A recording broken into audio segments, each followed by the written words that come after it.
Hello, j'espère que tu vas bien. On continue le processus, nouvelle vidéo. Et là, on va parler des 3 ressources vitales.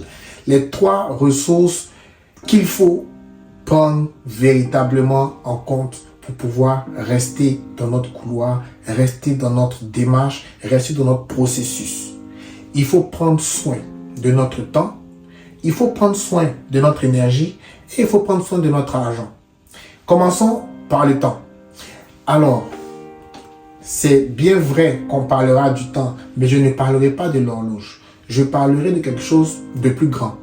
Rappelons-nous, au départ de ce processus, nous avons parlé de la genèse. La genèse veut dire l'origine. L'origine de tout ce qui a été conçu et qui a été mis à notre disposition et sur lesquels nous devons dominer. Aujourd'hui, je rencontre de plus en plus de personnes qui n'ont pas de routine, qui mènent une vie en pilote automatique, qui n'ont pas le temps, qui sont au travail, qui rentrent avec les enfants, qui sont avec le mari, qui sont avec les femmes, qui n'ont pas de temps, qui sont un peu éparpillés, qui n'arrivent pas à gérer leur temps. Ils ont appris les techniques, ils ont appris Pomodoro, ils ont appris le batching, ils ont appris même à mettre des agendas, à mettre tout ça, mais ils se rendent compte que quelque chose bouffe leur temps.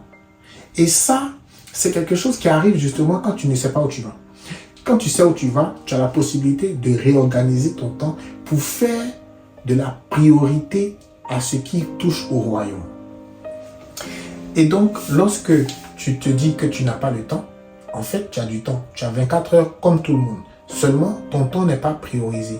Et il faut que tu arrives à prioriser et à mettre Dieu dans ton processus. Soit par une routine matinale, soit par une routine journalière qui te permettra d'être constamment lié à ce qui est ton objectif de vie, à ce qui te fait progresser.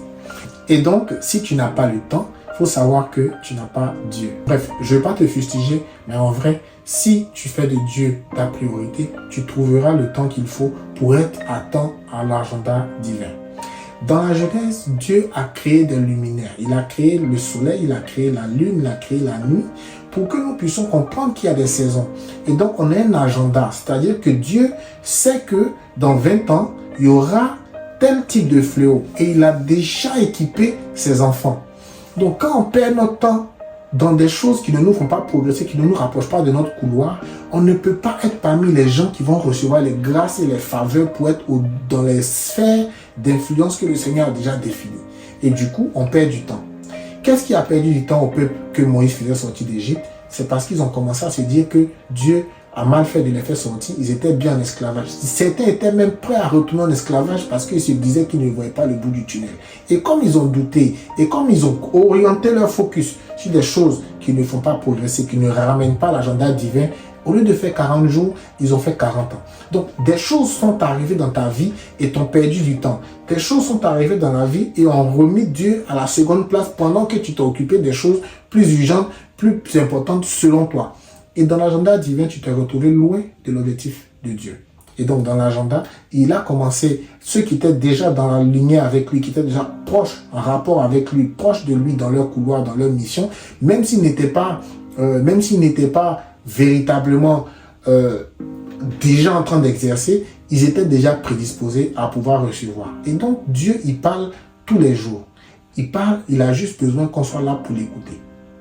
Ce qui fait qu'on n'a pas le temps souvent, c'est que nous-mêmes, on choisit de faire notre propre agenda. Et puis, on demande à Dieu de venir nous bénir dans notre agenda. On fait notre fête et on demande à Dieu de venir comme un invité.